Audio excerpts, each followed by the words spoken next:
but we're very glad to be here on Unbound Radio. Now, we have the problem today of doing justice to the fakery around the Boston Marathon bombing and subsequent events. So we need to go into that in some detail. But at the same time, I cannot stress enough, if you make that the main object of your attention and your agitation and your efforts, then you are falling into precisely the trap which this Boston story represents. In other words, it is a diversion. The main issues of the day remain the fight against economic austerity, the fight for the economic rights of the American people, to beat back the reactionary Republicans, the Rand Pauls, and the other right-wing extremists who want to strip the American people of their economic rights. And at the same time, to lead the country out of a depression. When we're talking about economic issues of this magnitude, we are talking about the potential for hundreds of thousands or millions of deaths. This is the biggest issue. It eclipses all others by far. However, we've also got to bear in mind that we've got to be looking towards the obvious attempts now to escalate the war in Syria, to get more foreign intervention into it. We've got to watch the nefarious activities of John Forbes, Skull and Bones Kerry, who's coming now, has indicated an escalation of this war. And generally speaking, needless to say, we are in a sharp right turn, an extreme right-wing turn by the Obama regime. This entire mask of populism or some kind of openness to left-wing causes from the Osawatomie speech in late 2011 till about the end of last week or two of March, that has been dropped. And you're now dealing with a right-wing Wall Street Democrat who operates behind these issues of gun control and concessions on gay rights to keep his left cover intact. The main issue is the economic issue. What the American people, where you can organize the American people is on the fight to protect Social Security from the chained consumer price index and to protect Medicare from the $1.1 trillion worth of cuts that Obama is bringing in. However, at the same time, we've got to refute and undercut these diversions which are being launched. But we've also got to be aware of the general situation in the world. I think we can say that we are dealing with a strategy of tension, a classic NATO intelligence strategy of tension. But of course, what does that mean? How was it ever introduced? The purpose of any strategy of tension is to break or prevent a strike wave. It is to chill, to suppress mass activity against austerity. That is the first strategy of tension in December 1969 in Italy, designed to break the mass strike wave known as the Hot Autumn. The biggest strike wave in Western Europe since World War II was successfully broken at that time by bombs put in this bank in Milan. So this is the model. It's based on exaggeration, and it's based on counterinsurgency. Welcome back to the Webster Tarpley program here on Unbound Radio. Delighted to be coming your way with an early week briefing, and you can follow everything that I do at tarpley.net, tarpley.net on the internet. And you can also look at the Twitter feed, Webster G. Tarpley. I was downtown at the White House on Saturday. There was a demonstration by the National Nurses United for their well-meaning Robin Hood tax. It's a bad name and it's much too small, but their hearts are in the right place. So the United Front Against Austerity, of which I am a proud member, was down there agitating, please drop this term Robin Hood tax. This is a loser. This is a gift to the demagogues, Hannity, O'Reilly, Limbaugh, Levin, and the rest of these right-wing ravers, right? The Limbaugh Institute for Retarded Reactionary Ranting. And instead, make it a 1% tax. Let's get $1 trillion of revenue out of Wall Street for the American people. Hit them in the Labanza, hit them where it hurts, tax them. Don't just stand there and call them names like Occupy, those impotent anarchists from Adbusters and the Situationist International, but actually do something to break their power. And the way you do that is to show the American people either Wall Street pays for this depression or you will lose your Social Security and your Medicare. So this is the main issue. But now we have also got what the class enemy, the oligarchy, right? Because it's a class. Oligarchs are a class. The class enemy is putting up this strategy of tension, right? We had this circus, right? This a German general that I used to know would have called it ein Affentheater, an ape theater in Boston, right? Shut down the city, bring in buses, tell people to get on the buses, get them out of their homes, shut down several million people for this to happen, right? Whereas in preceding cases, this had not been the level of shutting everything down. So it's a design to create a kind of mass terror and disorientation. And notice that this is proceeding regionally, right? We've had the attempt to impose fascist rule or practically fascist rule in Wisconsin at the beginning of 2011, breaking unions, driving down the standard of living of state workers.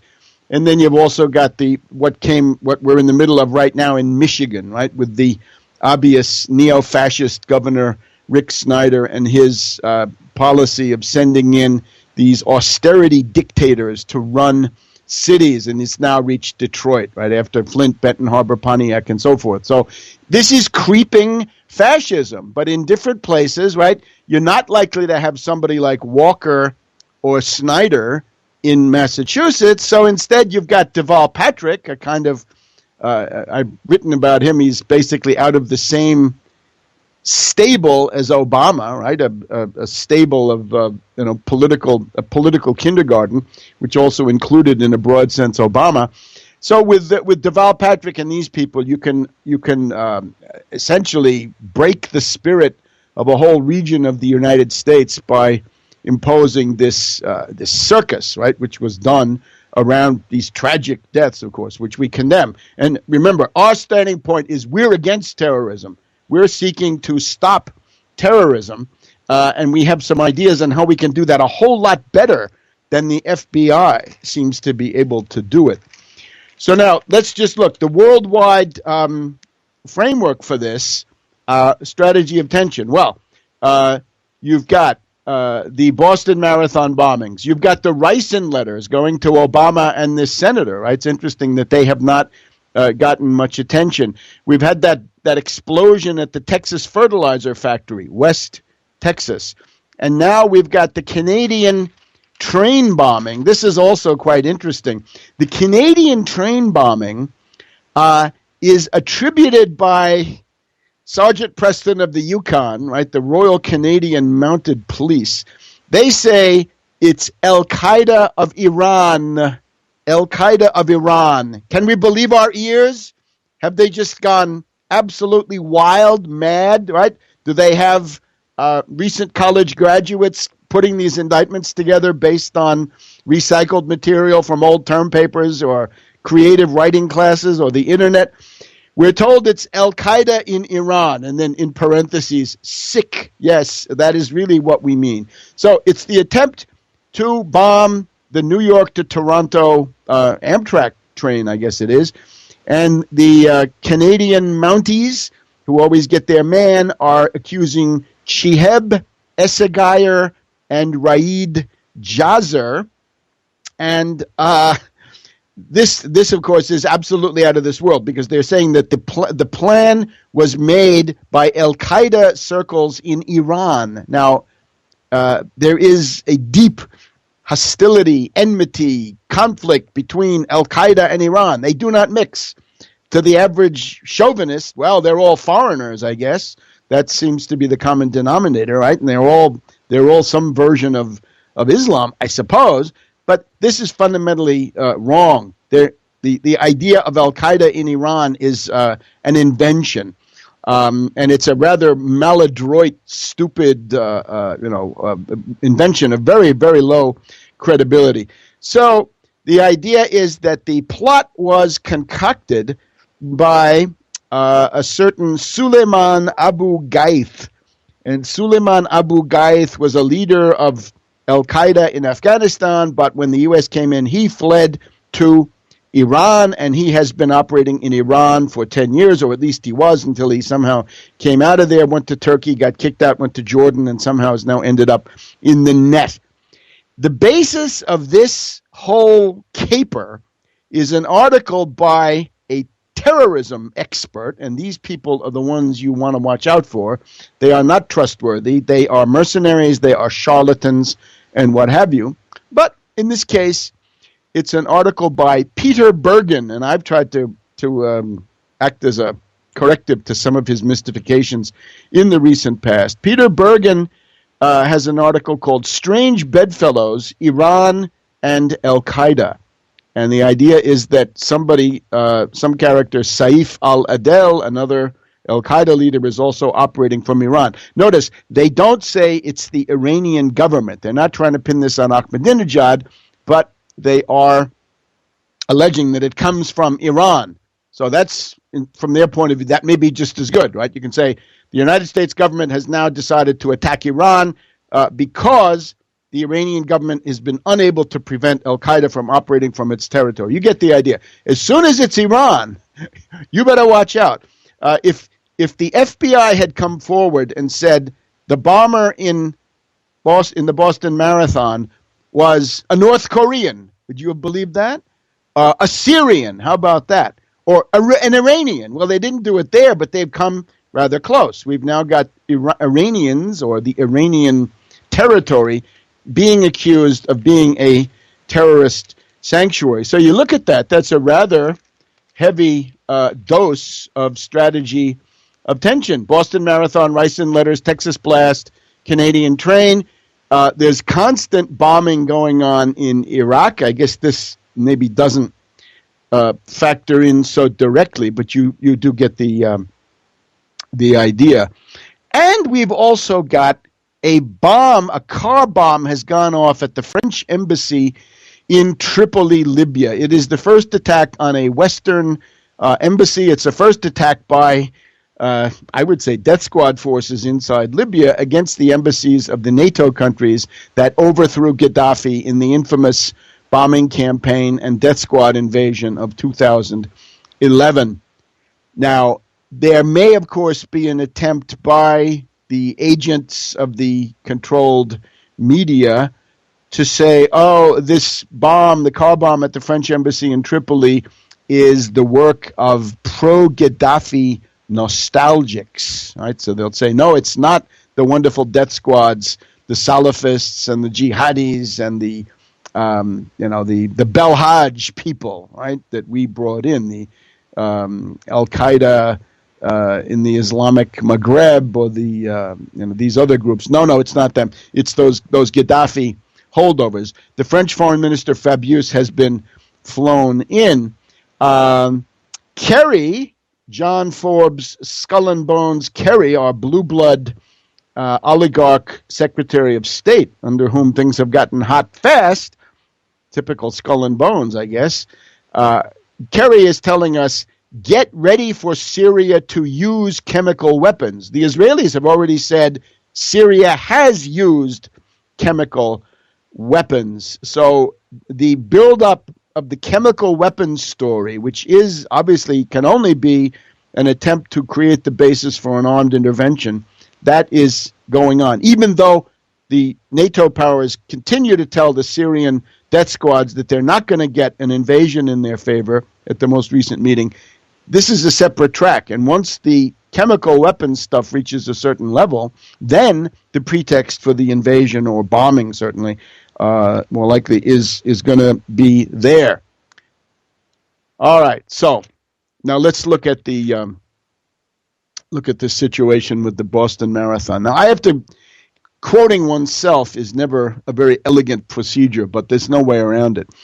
If you want to understand the Chechen rebel story, you've got to look at 9/11 Synthetic Terror Made in USA. And if you have the fourth edition is a very good place to find this stuff. I don't think it's in the previous editions. I think it may be in the fifth edition. I've still got to check that. But the fourth edition has it. Now, Chechnya is one of these small republics. It's part of this so-called ethnic labyrinth of the Caucasus, Southern Caucasus, Transcaucasus, whatever you want to call it. It's places like Chechnya, Dagestan, Ossetia, Ingushetia, and so forth. This is a terrorist, separatist movement, and it's terrorist. If you call them rebels, you're basically hewing to the NATO style book. Remember, in the NATO view, anybody who attacks a Western country is a terrorist, but if you're rebelling against Moscow, you can be a rebel and you can be democratic and you can be a democratic force. As a matter of fact, if you're against Putin, you probably are a democratic force from the NATO point of view. Go back to September 2004. Terrorists attacked a school in Beslan, North Ossetia, in the Russian Federation. 335 dead, about 180 or 190 of them are small children. Now, this is all in 9/11 Synthetic Terror Made in USA, starts on page 425. I urge you to read this. Here's the thing.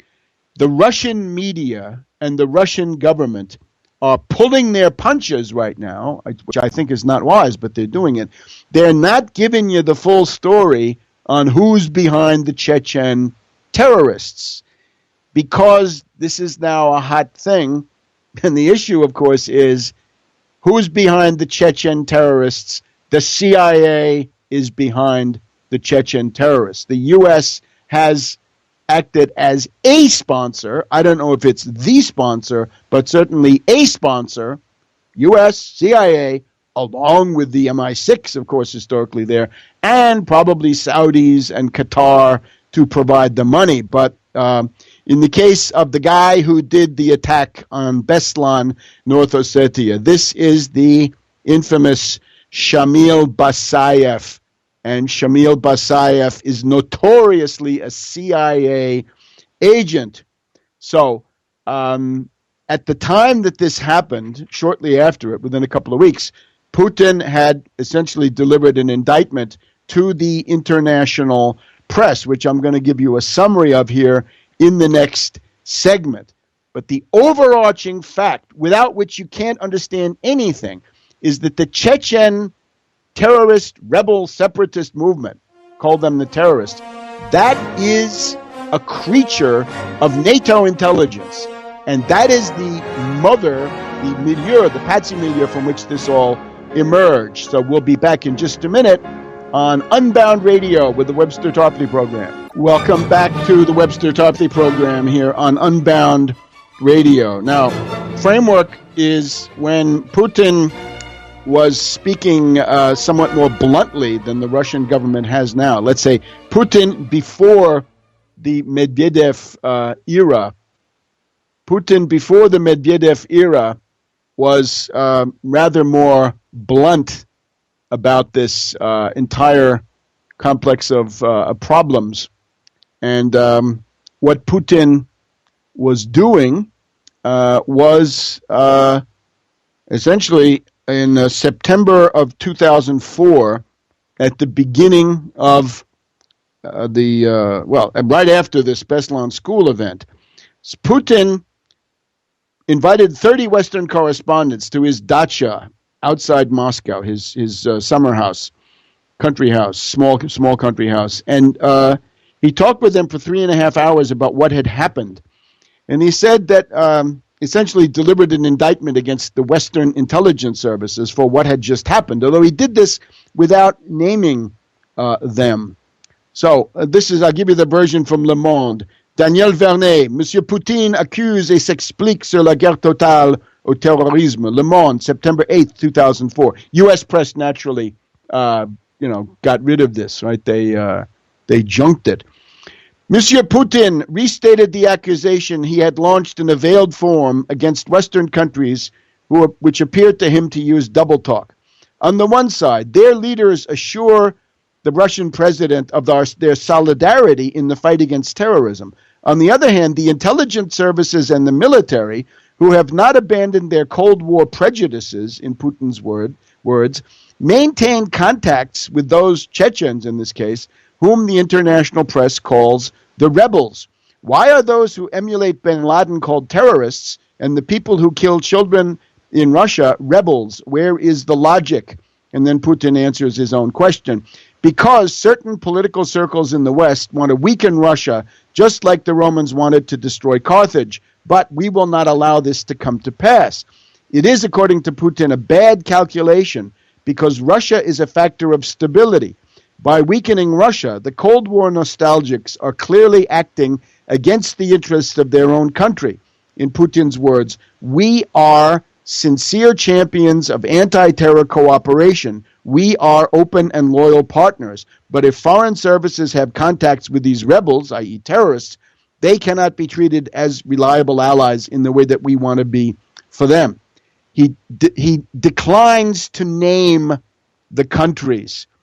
He says the aim of this international terrorism, supported more or less openly by foreign states, CIA, MI6, whose names the Russian president does not want to state, is to weaken Russia from the inside by criminalizing its economy, by provoking the disintegration through propagating separatism in the Caucasus and the transformation of the region into a staging area for actions directed against the Russian Federation. So there you have it. It's an indictment of the Western intelligence agencies. And at this time, let me just cite you a couple of other things from all to be found in 9/11 Synthetic Terror, Made in USA, 4th edition. Here we have a Russian news agency, KMN News RU. The school seizure of Beslan, the one that killed 330 people and 180 or 190 kids, school seizure was planned in Washington and London. Shamil Basayev, the brutal Chechen field commander, is known to be a NATO agent. Also, Aslan Maskhadov, the British had given asylum to a Chechen representative, and the U.S., let's mention the British one, Ahmad Zakayev, December 2003, and the U.S. gave asylum to Ilyas Akhmadov, the envoy of Basayev, the school killer. That was August 2004. Basayev was viewed in European circles as a straight-out CIA agent who openly claimed responsibility for the school massacre 2 weeks after the fact. So, KMN News then goes on. Chechen terror boss on U.S. State Department payroll. Here they're pointing, the Russian agency is accusing Ilyas Akhmadov, and we'll talk about him in just a minute. Another headline from KMN News. Terror supporters on the banks of the Thames and on the banks of the Potomac. We'll be back in just a minute. Welcome back to the Webster Tarpley program. So we've just gone through the indictment issued by Russian President Vladimir Putin back in September 2004 in a 3.5-hour personal briefing to a group of Western journalists at his Moscow dacha, which, of course, was blacked out by the New York Times, the Washington Post, although still in those days reported by some Europeans. I've given you some of it from Le Monde, but the Germans, Italians, and so forth, they know about it, but you can't know because you're in the Anglo-American culture ghetto, and you got to be dumb. They want you to dumb you down. So that's why programs like this one are a good antidote. And, of course, books like 9/11 Synthetic Terror, Made in USA, which is what I've just been going through for you. Now let's switch to Obama, the Postmodern Coup. And here we find on page 97 an article about precisely the current issue. It's embarrassing to have to say it, but this book is prophetic. Obama, the Postmodern Coup, The Making of a Manchurian Candidate, is essentially an inventory of just about everything of importance that has happened and is happening and maybe will happen in the Obama regime. In particular, the article I'm talking about now, quote, Obama campaign linked to Chechen terrorism. Subtitle, kicker. Grant of taxpayer-funded U.S. asylum for Chechen terror envoy gave Obama foreign policy guru Zbigniew Brzezinski one of the happiest days of my life.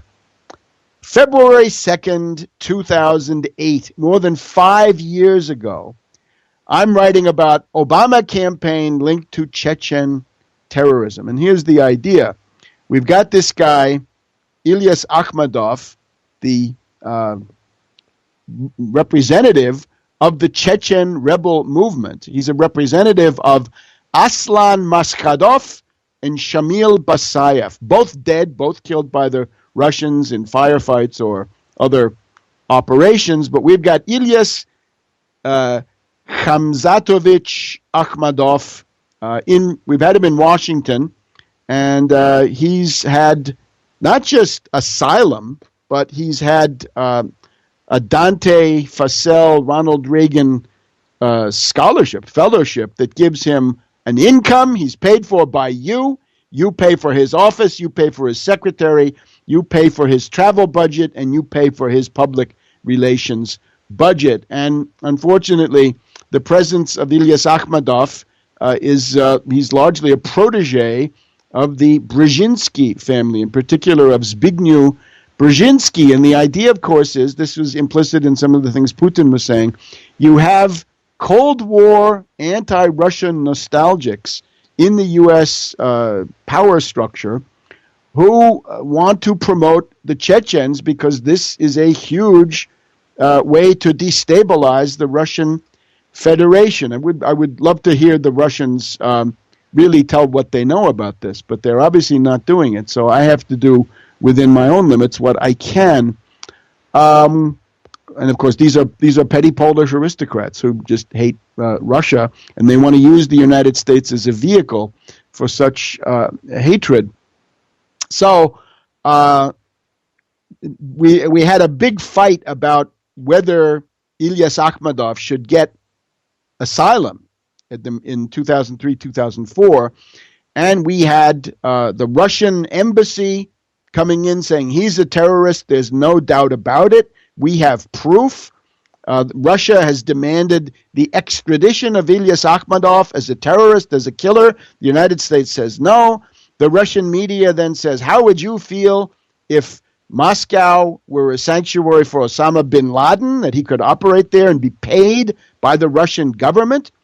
Akhmedov's presence in Washington is already a major irritant in U.S.-Russian relations. We've got U.S. professors saying this guy should be kicked out of the United States. In particular, we want to add not only the Beslan School of August, September 2004, but 1995, the attack on the Russian hospital in Budyunovsk, north of Chechnya, 100 miles into Russia. Here we have 100 hostages, women and children killed by the Chechen terrorist groups. Interestingly enough, in 2003, in the House Judiciary Committee, Chairman Sensenbrenner objected. John Hostetler of Indiana objected. They demanded that Ashcroft not do this, but it was done, and it was done under Bush, Ashcroft, and Condi Rice. So this is, of course, a huge bipartisan monstrosity. So Akhmedov, according to Professor Robert Bruce Ware of one of the universities here, this guy should be asked, Ilyas Akhmedov should be asked to leave the United States. Now, the Chechen community, apparently small, according to what we read, that we're told that there are maybe 200 Chechens in the United States. We're told that there are maybe 30, 40 in the Boston area, but that's the biggest concentration. There are, by contrast, 130,000 Chechens in Europe, Western Europe, I mean. What is going on here? It certainly looks like the Chechens in the United States are a carefully selected group that before they're given asylum, they obviously have to be vetted. And the question is, vetted for what? Well, my proposal, my hypothesis would be, based on long experience, that this community provides a patsy milieu from which terrorist operatives can be recruited. But watch out, they can just as easily be patsies as they can be technicians. And by that I mean moles, patsies, technicians. If you don't know those distinctions, get yourself a copy of 9/11 Synthetic Terror, made in USA, any edition, better the fifth. But if you don't know the breakdown on moles, patsies, and technicians, you don't know anything. You can't understand terrorism. Can't hope to. So this is a patsy milieu. Now, what's the story with this specific family? There are some general, media chatter, I guess, that the father of these boys was somehow involved in the rebellion. This is Anzor Tsarnaev, who is now back in Dagestan, but he is the one who says his sons were set up, that they were patsies, I guess is what that means. This is quite possible in the sense that we really have to look critically and carefully. What is the evidence that associates them with this bombs?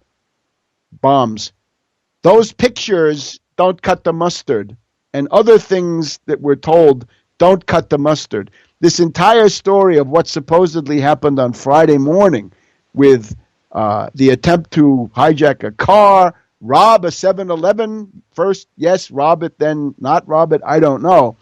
That is a chaotic story, right? Some people have said this is the patrolman Tippett of the two marathon bombers, right? Patrolman Tippett back in Dallas in 1963 with Oswald, allegedly killed by Oswald, but this story has never made sense. I think we would also need to look, just for 1 second, let me mention it. We won't be able to go through this in much detail, but the recent case that I would propose as somewhat of a parallel is maybe still not very well known to people in the U.S. It is the story of Mohammed Merah, the Toulouse killer, allegedly.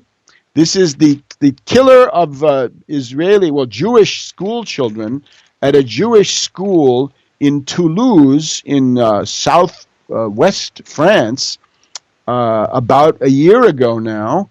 And Merah was an informant of the DGSE. He was a controlled asset of the French foreign intelligence. He was even somehow in a personal relation with a guy called Bernard Squarcini, Mohammed Merah of Toulouse, an agent of Bernard Squarcini of the DGSE, French Foreign Intelligence. And all of these allegations, all these killings were pinned on him, but they never really made a watertight case that he had done this stuff, right? He can just be a patsy who's sitting there like a potted plant while the technicians do the killing behind the scenes. And that may apply to these brothers, right? Don't jump to conclusions about them. They are patsies by now, that's for sure. But whether they're guilty of any killings, as Oswald said, I'm just a patsy. I never killed anybody. That may apply to these kids. Anyway, so was the father a part of this Chechen revolution? And now, here's where we get to the heart of the matter. Merah was an agent of Bernard Squarcini. How about these kids? All right. We're told that the two boys, the elder one, Tamerlan, I might call him Tamerlane because this is the way Tamerlan gets into English, is Tamerlane. You can read Christopher Marlowe about Tamerlane. But Tamerlane, who died now at the age of 26, 1986 to 2013, Tamerlane had gone to visit this Dagestan, Chechnya, Kyrgyzstan area in early 2012. From January to July of last year, Tamerlane Tsarnaev was over there. Before he went, and possibly as part of his attempt to get a visa, the government of the Russian Federation contacted the United States government and asked for information. They wanted this guy interviewed. And this, of course, is a remarkable aspect of the case. Right? So the Russian Federation, as Putin says, a reliable, actually forthcoming anti-terror partner. The Russian Federation says, watch out, U.S., watch out, FBI. That guy Tamerlane has gone off the deep end. He's become radicalized and dangerous, and he is prepared to join unspecified underground groups. So the FBI says that they interviewed him, and they even make a statement now. They're in the hot seat, of course, but it's much worse than most of these people seem to think. The FBI interviewed Tamerlane in the summer of 2011. And here's what the FBI statement says, quote, the FBI did not find any terrorism activity, foreign or domestic, and those results were provided to the foreign government, i.e. Russia, in the summer of 2011. The FBI requested but did not receive more specific or additional information from the foreign government. Well, that's passing the buck.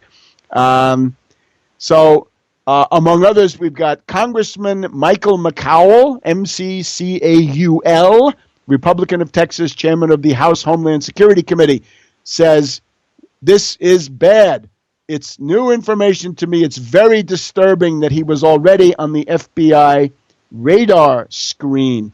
If he was on the radar screen and they let him out of their sights, that's an issue certainly for me. Let's see how long this guy lasts on the trail. Remember, if he insists, he'll be faced with the same fate as Senator Torricelli of New Jersey or Congressman Weldon of Connecticut, right? If you really delve in on these fairly obvious points, then you're going to be threatened with indictment. You won't be elected, and then there'll be no indictment. And we'll be back with more in just a minute. Welcome back to the Webster Tarpley program. So we're looking at the two brothers, Tamerlane and Dzhokhar, as patsies in the coils of the strategy of tension, and essentially focusing more broadly on this Chechen rebel movement, Chechen terrorist movement, I'm afraid we have to call it, as a general milieu, sociologically speaking, a kind of gaggle of people and families that are heavily, heavily penetrated by CIA, MI6, DGSE, I'm sure, and the rest, right? So they've all got a big piece of it. The mother of the boys is Zubeydat Tsarnaeva, and she says the FBI had been checking on Tamerlane for 3 to 5 years. They knew what he was doing, what sites he was visiting. They followed his every move, yet today they say this is a terrorist act. The FBI was afraid of my eldest son because he was a leader, could stand up for himself, talked about Islam a lot. Once they officially called me and told me they don't doubt his decency, but at the same time they said he gets information from extremist sites and that they are very much afraid of him. Well, I would say a patsy, and remember, that can be anything. A double agent, a psychotic, a fanatic, a mercenary, a drug addict, organized crime elements, can be any of this. And any of that could have been the purpose of his trip to Dagestan, to Chechnya, maybe Kyrgyzia, between January and July of last year. So we're essentially 1 year into the Arab Spring, he goes off on this trip. And this is sort of the time when Mohammed Merah is also making his trip around the Middle East. And one wonders, could this have anything to do with recruiting of death squad participants for Syria? Anyway, I would like to hear comments about all of this from the following groups. There's something called the American Committee for Peace in Chechnya. The American Committee for Peace in Chechnya, founded by Freedom House. Isn't that wonderful? Freedom House, they fight for democracy, Project Democracy, National Endowment for Democracy, and all that. They fight for democracy. And in the process, of course, they have to deal with those nasty authoritarian foreign governments. I'd like to hear what they have to say about this. I would like to hear from Zbigniew Brzezinski. I'd like to say, Zbigniew, when Ilyas Akhmedov got his asylum, his permanent residency, and his money from the U.S. taxpayers, you said that was the happiest day of your life. In retrospect, is that still the happiest day of your life? Is the policy of giving political asylum to highly selected Chechen figures, has that worked? Is that been good for the United States now in the light of all this? And was this not somehow predictable? When you have the Russian government in 2011 telling the U.S. government, watch out for that guy. Now, the other thing, of course, here is the FBI molehill. Remember Governor Kane of the Kane-Hamilton Commission? The FBI failed and failed and failed and failed and failed. And we have all of these cases now. We have Wenho Lee. We have the FBI crime lab. We have the Atlanta bombing with Richard Jewell. We have the McVeigh trial. We've got the whole context of 9/11, which is what Governor Kane was talking about. Isn't it time to think about breaking up the FBI? Old Bob Mueller is leaving. Bob Mueller is leaving the FBI now. Maybe this is a good time to break it up. It is a failure. And they'll say, oh, what do you expect us to do? We can't violate anybody's civil rights. Just because the Russian government says the guy's a dangerous radical, we can't do that. But wait a minute. The FBI routinely seeks to entrap radical Muslims. They identify them, and then they generate cases against them through entrapment to get high-profile hysteria headlines and whip up the population. We just have these Bowling Green, Kentucky cases. We got two patsies in Bowling Green, Kentucky that were entrapped, and they're on their way to the big house for 50 years to life, I guess, in these cases. We've even got Little Rand Paul. Little Rand, racist Rand is out there. He's attacking essentially the 14th Amendment, right? Seeking, as always, to roll back the Civil War. Little Rand says it's time to delay immigration reforms, and we should probably think about the anchor babies, right? The automatic citizenship that's guaranteed you by the 14th Amendment. Notice, trying to use racism and fear, terrorism and so forth to attack the 14th Amendment under the guise of attacking these immigrants. And I can tell you what we do not need to attack immigrants. There should be no attack on immigrants. What we need is a mole detector at the FBI. That's what we've needed for a long time. A mole detector at the FBI. So, my policy, as always, get everybody naturalized, get everybody normalized, regularized within 1 year.